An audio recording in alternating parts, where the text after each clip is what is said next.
안녕하세요. 오늘도 와주셔서 감사드리고요. 바로 사연을 읽어보겠습니다. 안녕하세요. 저는 올해로 60세가 되는 나이에 부록이 됐습니다.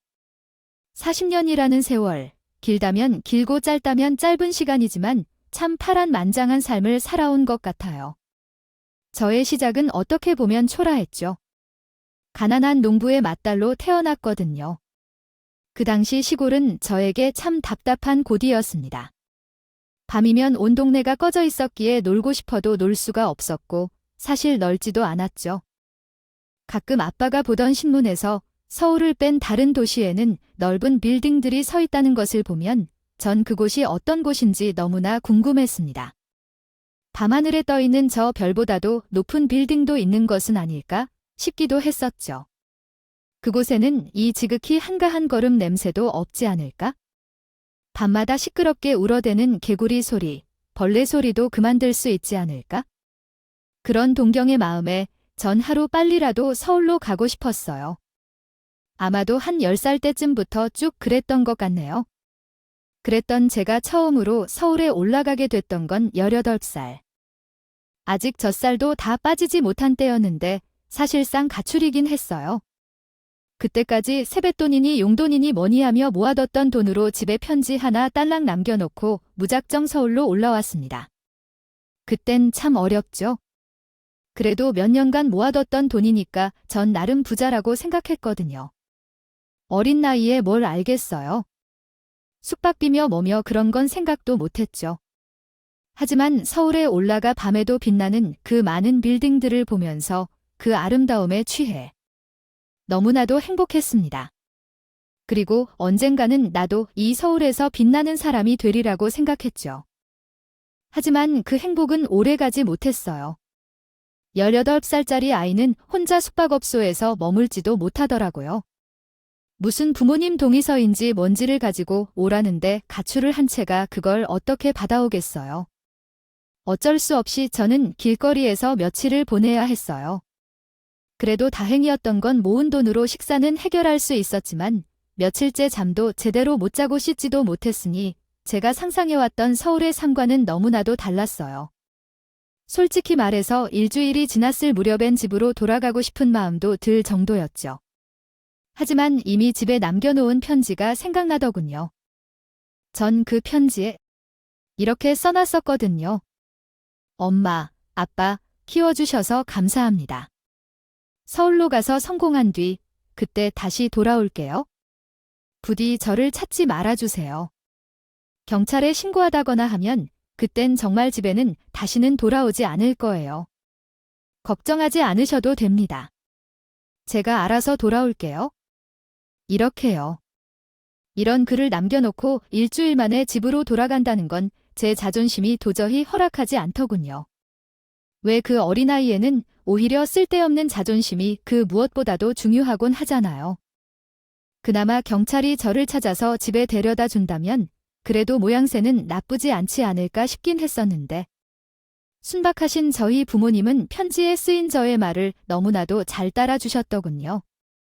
한 달이 지나서 경찰서에 가 혹시 실종 신고 들어온 게 없는지 확인을 했었지만 저의 이름은 전혀 올라와 있지 않더라고요.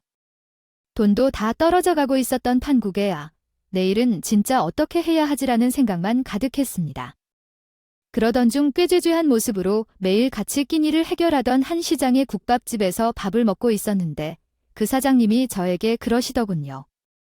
어때? 집 나오니? 고생이지. 전 그 말을 듣고 깜짝 놀랐습니다. 이 사람은 국밥집 사장이 아니라 점쟁이인 거 내가 집 나온 걸 어떻게 알았지? 저는 단 한 번도 그 사장님과 사적인 대화를 나눈 적은 없었거든요.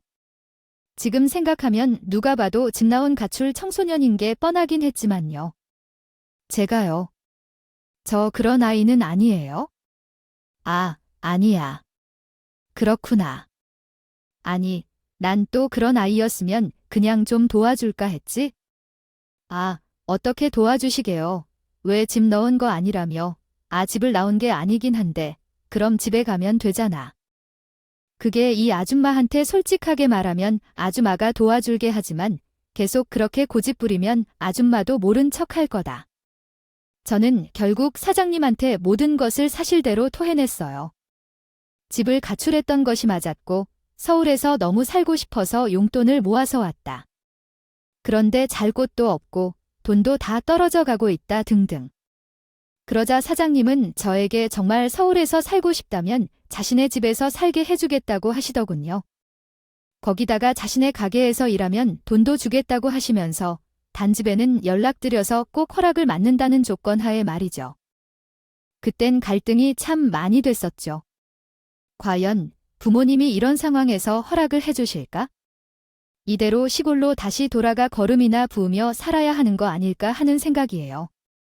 제가 우물쭈물하자 사장님은 제 마음을 다 안다면서 걱정하지 말라고 하시더군요.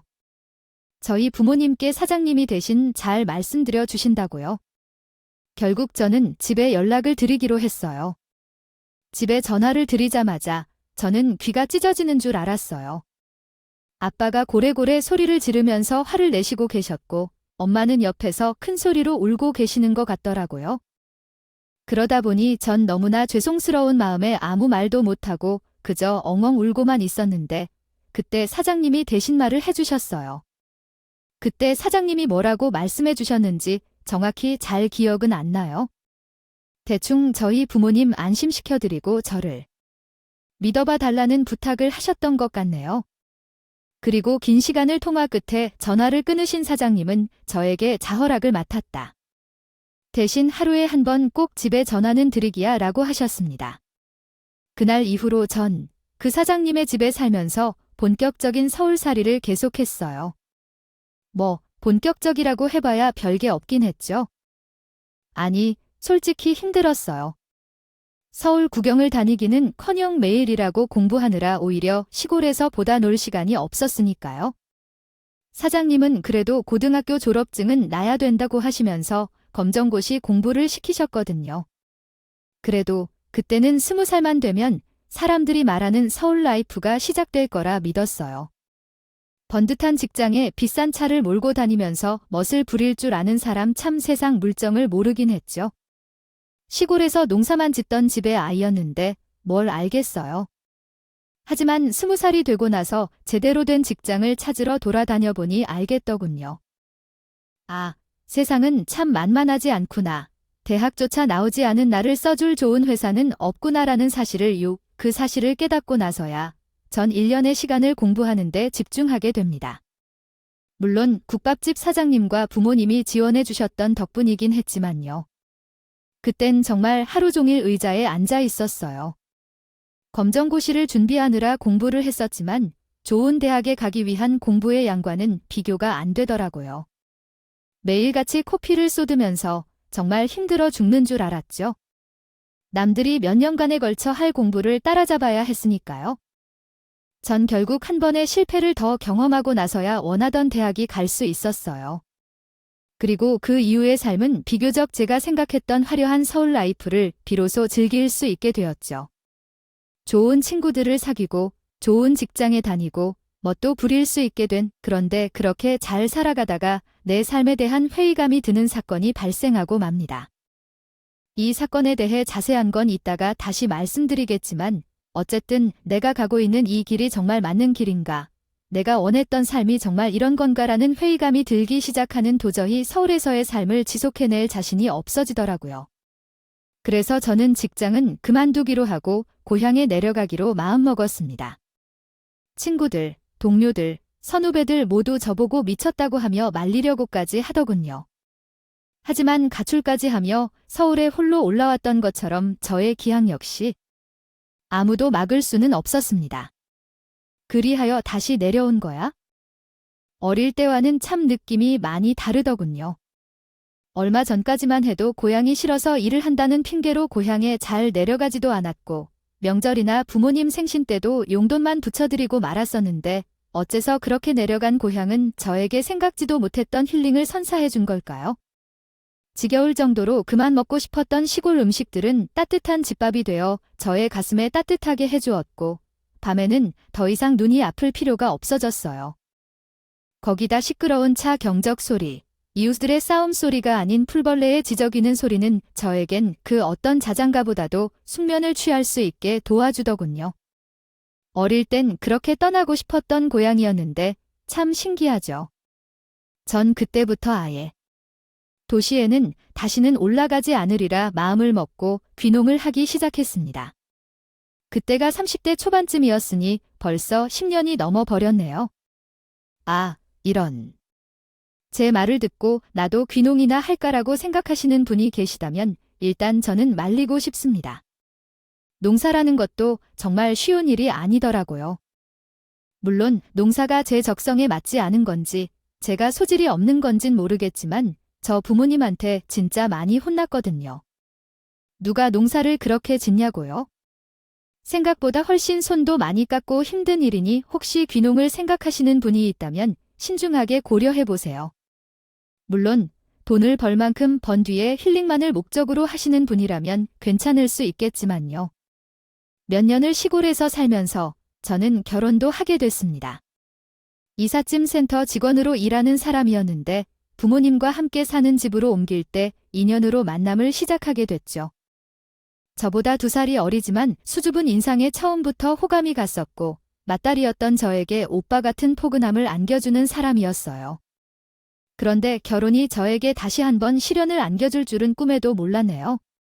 시댁은 어차피 서울에서 따로 살고 계셨으니 큰 문제될 일 없을 거라 생각했건만 그건 저의 우선이었습니다. 특히 시어머니도 시어머니지만 동서 둘은 지금 생각해도 한숨만 나오네요. 제가 결혼을 할 때 이미 남편의 남동생들은 결혼을 한 상태였어요. 그래서 인사를 할 때에도 동서들은 그 자리에 같이 있었죠. 그런데 제가 선물로 들고 갔던 직접 재배한 농산물과 우리 지역 특산물을 보며 지은 황당하다는 표정, 아직도 잊을 수가 없네요. 더불어 명품 화장품이라도 받을 줄 알았는데 이게 뭐냐는 은근한 비웃음도 함께요. 남편에게 동서를 이야기는 자세히 듣지 않았었는데 딱 봐도 허영심으로 가득 찬 부잣집 딸들 같았어요. 둘째 동서는 원래부터 금수저였고 셋째 동서는 중산층 집안의 자제였는데 둘째 동서의 신여노릇을 하며 부동산 정보를 많이 얻어 조그마한 건물도 소유하고 있다고 하더군요. 아무래도 둘 다 부동산을 2~3채씩 소유하고 그중에는 건물이 포함되어 있기 때문에 시동생들도 동서들 말이라면 굽신거리는 것 같았어요. 시동생 둘 다 길을 못 펴고 살더라고요. 솔직히 말해 시동생이나 동서나 왜 결혼했는지 이해가 안 가긴 했어요. 그런 상황에서 시어머니조차 워낙 묻어나요. 두 며느리들이 예의 없게 굴어도 잘 모르셨다고 할 수 있지만 시어머니는 동서들에게 딱 붙어서 동서들 비행기 태우느라 여념이 없으시더군요. 어떻게 보면 며느리들을 생각해주는 좋은 시어머니처럼 보일 수도 있겠지만 그건 두 동서에게 모습은 저에게는 전혀 아니었어요. 애초에 부자인 두 동서에 비해 농사꾼인 저를 마음에 들어 하지도 않으셨죠.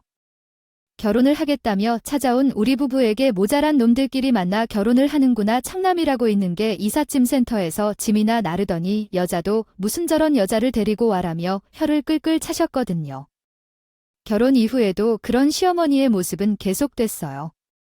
툭하면 농부니 시골이니 하며 저를 무시하셨죠. 자기들을 떠받들어주는 시어머니가 그렇게 하는데 동서들이라고 뭐 다를 게 있나요? 당연히 동서들 역시 저를 무시하곤 했어요. 한 번은 이런 적도 있었어요. 시아버지가 자전거를 타다 교통사고가 나셨거든요. 전 일을 하던 중 그 소식을 듣자마자 들고 있던 낯을 내려놓고 불이 닿게 달려갔어요. 옷을 갈아입을 새도 없이 말이에요. 그런데 저를 본 시어머니나 동서들은 저를 타박만 했습니다. 너 지금 뭐 하는 거니? 내 무슨 여기가 어디라고 지금 그렇게 입고 와, 죄송합니다. 제가 소식 듣자마자 정신없이 달려오느라. 하이고, 내가 진짜로 시아버지를 생각했으며 옷을 갈아입고 오든가 있어야지 옷에. 묻어있는 흙 좀 봐라. 더러워 죽겠다. 진짜 병원은 깨끗하게 와야 하는 게 상식 아니야. 다친 사람한테 변경이라도 얼마면 내가 책임질래? 아, 여보, 그만해요. 내가 그렇게 크게 다친 것도 아닌데. 당신은 가만히 있어요. 하여튼 하나부터 열까지 마음에 드는 구석이 하나도 없어. 상식이 있어야 할 거 아니야? 상식이 어머님, 너무 그러지 마세요. 저희가 데리고 나갈게요. 형님, 따라오세요. 동서들은 저를 거의 끌고 나가다시피 밖으로 데리고 나가더니 형님, 이게 다 뭐예요? 제발 사람답게 좀 살아요. 아, 냄새하고는 동서, 난 시골에서 일하다가 바로 오느라. 아니, 우리 체면도 좀 생각해야 할 거 아니에요. 병원 사람들이 도대체 우리를 뭘로 보겠어요? 병원도 돈 많은 사람, 돈 없는 사람 구분한다고요? 아니, 무슨 말을 그렇게 동서하니? 그래도 멀리서 힘들게 달려온 거고, 아무리 그래도 내가 동서 손이 사람인데, 손이 사람이라는데, 그래서 형님이 하신 게 뭔데요? 시아버님 병원비도 저희들이 지금 다 내고 있잖아요.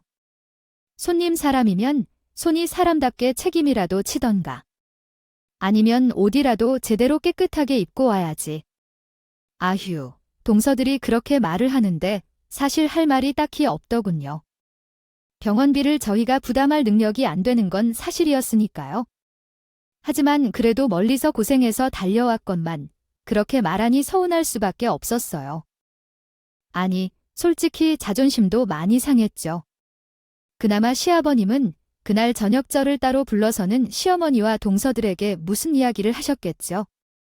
들었는지 다 안다면서 미안하다고 사과를 대신 해주시더라고요. 그리고 자기는 그렇게 달려와준 마음만으로도 고마우니 신경 쓰지 말라고 해주셨어요. 하지만 사실 넷이 어머니나 동서들이 그렇게 말 못하게 내가 막아줘야 하는데 내가 힘이 없어 미안하다. 세상이 돈을 중심으로 돌아가니 가장인데도 불구하고 어떻게 할 수가 없구나. 내 병원비도 사실 내 동서들이 내주다 보니 내가 뭐라고 말을 할 수가 없어. 시아버지는 저보다도 더 기가 죽어있는 모습이었어요. 그 모습을 보니 참 안타깝기도 하고 한편으로는 화가 나기도 하더군요. 시어머니는 그런 건 신경 쓰지도 않으시고 그저 동서들에게 고맙다며 알랑방귀만 끼고 계시니 그런데 이때 일로 가장 큰 자극을 받았던 건 아무래도 저희 남편이었나 봐요. 그래도 그때까진 제가 농사로 소소하게 버는 거나 남편 월급으로 시골살이 하는데 큰 불편함은 없었거든요. 하지만 언제까지 이삿짐 센터에 월급쟁이 직원으로만 있다가는 계속 이렇게 무시당하며 살 거라는 걸 깨달았는지 제게 이삿짐 센터를 같이 해보자고 했어요. 저 역시 위 사건 때문에 이대로는 안 되겠다는 생각도 들었던 터라 저희는 빚을 내면서 이삿짐 센터를 하게 되었죠. 그래도 농사를 지으면서 다진 체력이면 저 역시 같이 일하는데 무리는 없을 거라 생각했거든요. 이삿짐 센터는 처음엔 잘 되진 않았습니다. 이미 자리 잡은 이삿짐 센터들과의 경쟁이 쉽진 않더라고요. 하지만 한번 이사를 맡을 때마다 고객 마음을 사로잡기 위해 최선을 다했고 후기 하나하나가 쌓여가며 결국 저희도 지방에서 꽤 잘나가는 편에 속할 수 있었어요. 하지만 그럼에도 불구하고 시어머니나 동서들의 태도는 크게 달라지지 않았습니다. 저희가 돈을 번다고 해도 동서들보다 많이 보는 게 아니기도 했고 어쨌든 몸을 써서 일하는 것이 천박하다고 보더라고요. 저희가 깨끗하게 차려입고 가도 암냄새가 난다고 저희를 무시하는데 정말 속이 뒤집어졌어요. 그런 동서들을 보면서 전쟁간 내가 지금보다 더 잘 나가게 된다면 그땐 너희의 코를 납작하게 만들어주리라고 다짐하고 참자고 하기로 했죠. 그러던 중 제가 폭발하게 된 사건이 하나 생기게 됩니다. 그 사건으로 저는 180도 달라지기 시작했죠. 사건의 발단은 이렇습니다. 명절에 시댁에 가서 다 같이 과일을 먹으며 TV를 보고 있었는데 뉴스에서 부동산 관련된 뉴스가 나오더라고요. 세금 문제나 부동산 법 관련된 이야기들이에요. 사실 동서네들이 부동산 투자하는 걸 잘 살펴본 결과 좀 문제가 있어 보이긴 했었거든요. 저러다가 언젠간 크게 한 번 일이 터질 것 같아서 뉴스도 나오고 있는 김에 제가 동서들이 잘못하고 있는 부분들을 조목조목 따져가며 이야기를 해줬죠. 이런 법들이 있으니 조심해야 한다고요? 그러자 부동산을 많이 소유하고 있던 동서들이 제 말에 화가 나는지 이삿짐이나 나르는 사람이 뭘 안다고 떠들어요. 어디서 주워들고 괜히 배 아파서 그런 말 하나 본데 형님이 말한 거 전부 다 틀린 말이에요. 법에 대해서 잘 알지도 못하면서 제가 형님보단 부동산에 대해서 훨씬 잘 알거든요. 아니, 동서. 그게 아니라 난 그냥 동서가 걱정돼서 걱정이 깊어져서 막히는 것 같아. 누가 누구를 걱정하는지. 형님은 다른 사람에게 신경 쓰지 말고 그냥 이삿짐 센터인가 뭔가 일 좀 하세요. 둘째, 형님 그냥 대화를 하지 마세요. 몸이 나았으면서 일하는 사람이 무슨 일을 알겠어요. 원래 무식한 사람이랑 이야기하는 게 아니에요? 말을 섞어 말아줄래. 정말 큰 형님이 이럴 줄 몰랐는데 형님이라고 불리기 싫으니까 뭐야 동서. 지금 다 말했어. 뭐, 제가 말실수했나요? 동서는 위아래 없어도 그래도 나는 내 형이야. 지켜줄 건 지켜야지. 가짜는 형이들에게 잘 안 받아들여지는 걸로 보여. 전 이 말이 마치 방아쇠가 당겨진 듯 잡고 있던 이성의 끈이 풀려버렸어. 그리고 그 자리에서 소리를 지르며 길길이 날뛰었죠. 하지만 동서 둘이 저를 공격하는 데다가 옆에서 시어머님은 동서들 편을 들고 있으니 결국 저는 그 집에서 쫓겨나던 나와야 했어요. 저는 이를 부득부득 깔며 오늘 일은 꼭 복수를 해줘야겠다고 마음을 먹었어요. 그리고 동서네들이 소유한 부동산에 대해 조사를 해보기 시작했죠. 사실 저에겐 동서나 시어머니도 모르는 과거가 있거든요. 그건 바로 제가 서울에 있을 당시 했던 일이 검사라는 사실이었죠. 아까 과거 일을 말씀드렸을 때 성인이 되었어도 그 어느 곳에도 취직을 하지 못했었다고 했었잖아요. 그때 면접을 보면서 정말 무시를 많이 받았거든요. 그 쏟아지는 막말들을 들어가며 다짐했었죠. 늦은 만큼 빨리 취업시장에 뛰어들었는데 취업시장에서 맛본 천편은 처참했어요. 그래서 내가 정말 열심히 공부를 해서 그 누구도 나를 깔보지 못하는 사람이 되겠다. 그래, 검사가 되겠다고 말이죠. 전 그 후로 재수를 2번이나 해가며 열심히 공부했고 결국 서울에 있는 학교에 법학 전공으로 입학할 수 있었어요. 그리고 제 환경상 등록금이 없었기에 장학금을 타기 위해 열심히 공부하다 보니 사법고시 공부도 한결 쉬워지더군요. 그래서 전 졸업한 지 얼마 되지 않아 사법고시에 당당히 합격한 후 검사가 될 수 있었습니다. 그런데 검사가 된 지 오래지 않아 한 사건을 맡게 됐는데 그때 검사라는 직업에 회의감이 많이 들었어요. 정말 억울한 일을 당한 피해자를 제가 구해주지 못했거든요. 상대는 돈을 써서 비싼 변호사를 고용했더니 아무리 상대의 죄를 입증하려고 해도 무죄 판결이 내려지더라고요. 피해자에 대한 미안함과 죄책감 그리고 이 일련의 과정에 대한 안타까움. 돈이 있으면 무죄가 되는 이 세상에 대한 절망감에 저는 검사를 그만두고 고향에 내려가게 된 거였어요. 당연히 주위 사람들은 힘들게 검사까지 했는데 왜 그걸 그만두냐고 미쳤냐고 난리이긴 했었죠. 특히 동료들은 원래 재판이라는 게 이런 거고 이런 일은 그냥 작은 해프닝이라고 생각하고 넘어가라고 공부한 게 아깝지 않냐고 했어요. 아니면 검사를 그만두더라도 변호사로 로펌에 취직을 하라고 난리도 아니었죠. 위에 계신 분들은 저를 보고 세상이 그렇게 호락호락하지 않다고. 이 세상이 낭만만 가득하다면 법은 누가 만들고 집행은 누가 하고 국가는 어떻게 굴러가겠냐고 바보 같다며 훈수를 두셨죠. 하지만 저는 저렇게 억울한 피해자가 생기는 걸 어떻게 해프닝이라며 넘길 수 있냐고 고집을 꺾지 않았어요. 그리고 되려 부모님은 나유. 애초에 내가 검사된 때까지 우리가 도와준 건 하나도 없었다. 내가 말없이 서울에 올라갔을 때에도 그 이후에도 모두 내가 선택하고 노력해서 얻은 결과물인데 우리가 무슨 말을 하겠느냐. 내 마음이 편한 대로 하려무나 그렇게 제 편을 들어주셨기에 오히려 마음 편하게 선택할 수 있었어요.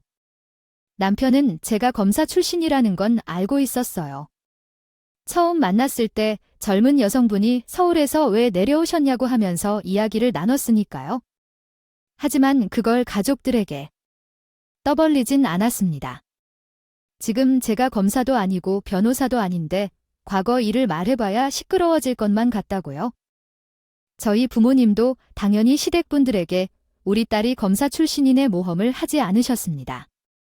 워낙 우리 부모님이 입이 무거우셨던 데다가 검사 일을 하며 상처를 받았던 제 마음을 생각해서 더욱 얘기를 안 꺼내시는 것 같더라고요.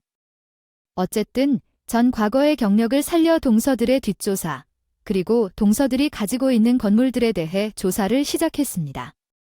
살짝 옛날 동료들에게 힘을 빌리긴 했었죠. 탈세 소스가 있다고 말해주면서요. 그런데 아니나 다를까 과연 도서들은 부동산으로 탈세를 하고 있더군요. 저는 증거를 확보한 뒤 동서들에게 찾아가 말해줬어요. 동서, 내가 따로 조사를 좀 해봤는데 동서 둘 다 탈세를 하고 있더라니. 뭐요? 내가 무슨 탈세를 한다고 하는 거야? 이 형님이 이미 증거도 다 확보해놨거든. 난 이대로 경찰서에 가서 신고를 할 거야. 이 형님 말 참 웃기게 하네. 친구해 그까짓 거 우리가 그게 무서울 줄 알아? 친구야 인멸하면 그만이지. 아니, 애초에 친구가 있긴 해. 내가 뭔데 그걸 알아내 어디서 이상한 소리 주워 듣고 또 헛소리나 하는 거 아니야? 법에 대해서 아무것도 모르는 일자 무식 주제 그만 좀 까불지. 아, 그래? 내가 법에 대해서 아무것도 모르는 일자 무식이다. 그럼 이거 한번 봐볼래? 전 제 검사 시절 사원증과 검사였던 거에 증명해주는 것들을 동서들에게 보여줬어요. 이게 대체 뭐긴 뭐야? 내가 서울에 있었을 때 직업이지 뭐 이런 것도 내가 조작을 했을까 봐 말도 안 돼. 내가 어떻게 검사가 거짓말 치지 마. 검사를 때려치우고 농사나 짓는다는 게 말이 돼? 뭐 사람이라는 게 다 각자 사정이라는 게 있는데 그 사정까지 내가 너희한테 말해줄 필요는 없잖아. 아무튼 내가 여태 말을 안 해서 그렇지. 더 일 때보다 내가 더 똑똑하고 지금도 내가 더 잘났어. 난 지금도 당장 변호사 사무실에도 차릴 수 있거든. 너희나 그만 좀 까불어. 그러자 동서들은 기겁을 하며 입을 다물지 못하더군요. 아니, 입을 못 다보는 건 동서들뿐만 아니라 시동생들, 거기에 시어머니까지도 다 똑같았죠. 한참을 그렇게 어안이 벙벙한 채로 사원증과 저를 쳐다보고 있길래 전 가볍게 웃어주며 그 자리를 떴습니다. 솔직히 이때까지만 해도 제게 사과를 하고 빌면 적당히 봐줄까 생각하기도 했어요. 물론 탈세를 했기에 그냥 넘어갈 수 없는 건 당연한 거지만 얼마나 크게 벌을 줄지에 대해서 입김이 다 알 수는 있었으니까요. 그런데 동서들 아직도 정신을 못 차리고 저에게 까불더군요. 내가 검사였던 게 뭐 어때서? 지금 검사한 것도 아니잖아. 어차피 우린 가진 게 돈밖에 없어. 돈이면 다 되는 거야? 우리가 얼마나 비싼 변호사를 선임할 수 있는지 알기나 해. 오히려 묵으로 혼내줄 테니까 가구나 하고 있어. 전 동서의 그 말을 듣고 더 화가 났어요. 가뜩이나 유전무죄라는 현실에 절망해서 검사를 그만둔 거였는데 제 가족이라는 사람이 똑같은 짓을 하려고 한다는 건 참을 수가 없더라고요. 거기다 도리어 저를 협박한다. 이건 도저히 봐줄래요? 봐줄 수가 없었습니다. 마침 동서들은 스스로 자기 목줄을 죄더군요. 비싼 돈을 주며 고용한 변호사라는 사람들은 검사 출신 변호사들이었는데 그 사람들 중에는 제 학교 선배가 있기도 했었고 제가 검사로 재직하고 있을 당시 같은 검찰청에서 일했던 후배도 있었습니다. 저는 그 선후배들을 찾아가 저의 상황, 그리고 동서의 탈세 상황 등을 말해줬어요. 내가 왜 검사를 그만두었는지 잘 알지 않느냐. 나에게 똑같은 트라우마가 생기지 않도록 도와달라고 하면서 변호를 하지 말라고 부탁했죠. 그런데 사실 그 선후배들도 이번 일은 어차피 그냥은 넘어갈 수 없다고 하더군요. 탈세의 체질이 고의적이고 매우 나쁘기에 그저 형량이나 줄이기 위해 최선을 다할 생각이었다면서 어차피 이렇게 된 거 변호 자체를 하지 않겠다고 했어요. 거기다가 지금 저의 입장을 생각해서 다른 변호사들에게도 이번 일을 맡는 일이 없도록 얘기해 두겠다고 하더군요. 어차피 잘 나가는 변호사들은 대부분 자기들과 아는 사이니까 걱정하지 말라고 하면서 하긴 그쪽에서 제 선후배들의 경력이 10년이 넘었으니 어느 정도 파워가 있을 수밖에 없긴 하죠. 아무리 돈을 쫓는 변호사들이라고 해도 양심까지 팔아가며 돈으로 그 양심을 살려고 하는 사람들을 변호하지는 않겠다고 하였어요. 동서들은 자기들이 자신하던 변호사들이 변호를 포기했고 다른 유능한 변호사들을 찾는 일도 한 여의치 않자 곧 모든 것이 저의 영향이라는 걸 알아챈 듯 했습니다. 그제야 저를 찾아와서는 살려달라고 빌더라고요. 형님, 그동안은 정말 저희가 잘못했습니다. 제가 귀하신 형님도 못 알아보고 무례를 저질렀어요. 한 번만 봐주시면 안 될까요? 귀하신 형님, 내가 검사 출신이면 귀하신 형님이고 그냥 일개 농부나. 이사 일을 하면 형님이 아니야. 왜 저는 형님 취급해주기도 싫다며 그게 아니라 형님도 아시잖아요. 저희가 원래 생각이 짧은 사람이고 감정적인 거 제가 정말 이렇게 무릎 꿇고 사자드리잖아요. 한 번만 봐주세요. 동서가 그런 사람이었나 난 모르겠는데 그냥 동서가 나쁜 사람인 것만 알겠어. 아니, 그게 그렇지. 형님, 그럼 이건 어떨까요? 이번 한 번만 저희들을 살려주시면 저희가 변호사 사무실도 차려드릴게요. 아예. 언제까지 이사일이 나면서 살 순 없잖아요. 이참에 변호사로 다시 일하시면서 돈도 많이 버세요. 형님, 이 4일이나 하면서 역시나 아직까지도 무시하고 있는 건 여전하구나. 그래, 뭐 사람이 어떻게 변하겠어. 그냥 더 말할 것 없이 지은 죄에 대한 벌은 다 받게 되어 그때 좀 사람이 변할지 궁금하긴 해요. 아니, 형님, 동서들은 역시 제가 검사를 했었다는 것만 알았지? 제가 어떤 사람인지, 제가 검사를 왜 그만뒀는지를 몰랐나 봅니다. 오히려 저에게 딜을 하는 꼬락서니를 보니 정말 치가 떨리더라고요. 하지만 그런 게 저한테 씨알도 못 킬 리가 없었죠.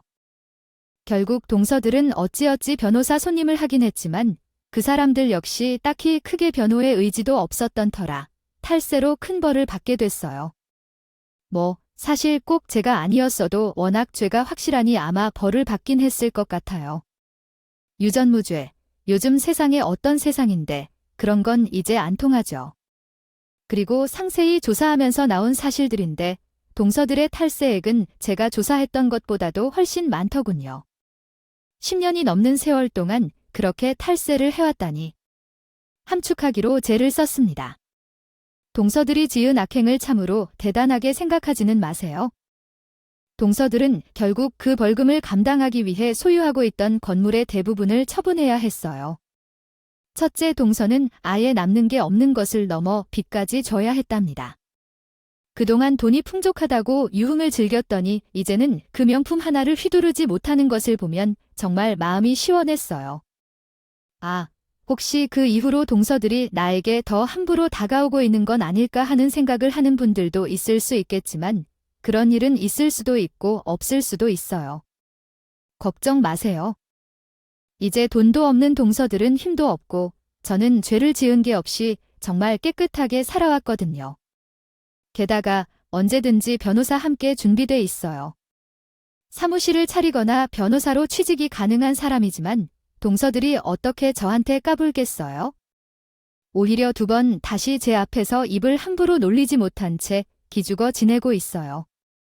아니, 정확히는 어떻게든 잘 보이려고 서로 고군분투하는 중이죠. 게다가 동서들끼리 서로 내가 잘못했네, 형님이 잘못했네 하면서 사이가 완전히 틀어져 버렸어요. 그래서 되려 둘이 저에게 서로의 흠을 이야기하고 그동안 저질렀던 또 다른 악행들에 대해 고하고 있답니다. 왜 꽃게들이 서로 살려고 집 밟고 올라가다가 다 같이 생을 마감하는 그 꼴이었어요. 그리고 시어머니는 어떻게 됐냐고요? 시어머니도 참 대단한 분이십니다. 예전엔 그렇게 동서들을 위해 주더니만 지금은 태도가 싹 바뀌셨어요. 예전에 동서들을 대하듯 저를 대하기 시작하셨고 동서들에게는 예전 저를 대하듯 하고 계시죠. 물론 저로서는 그것 역시 썩 유쾌한 일이 아닌지라 시어머니와도 멀리하고 있습니다. 명절 때에도 시아버지에게만 인사를 드리고 시어머니 쪽은 쳐다도 안 보거든요. 그럼에도 시어머니는 저에게 아부하듯 대하시고 계시고요. 이렇게 될 줄 알았다면 진작 밝힐 걸 그랬어요. 그랬다면 이렇게 긴 세월을 쏘가리 할 일도 없었을 텐데. 저 스스로가 딱히 검사에 대한 자부심이 있었던 것도 아니었던지라 검사였다는 걸 숨겼던 것이 괜히 동반되어 버렸네요. 한편으로는 아직도 저렇게 직업이나 돈으로 사람을 판단하고 무시하는 사람들이 있다는 게 끔찍하긴 해요. 무슨 예전 신분사회도 아니고 사람들이 도대체 왜 그러는 걸까요? 우리는 모두 똑같은 사람이며 한 세상을 함께 살아가고 있는데요. 그래도 괜찮습니다. 과거에 어찌 되었든 지금 현재가 좋으면 다 된 거잖아요. 제 상황도 좋아졌고 이 세상 역시 완전히는 아니더라도 조금씩 더 나아지고 있으니까요. 우리 동서들 같은 사람들은 언젠간 꼭 벌을 받을 겁니다. 제 한풀이가 좀 길었네요.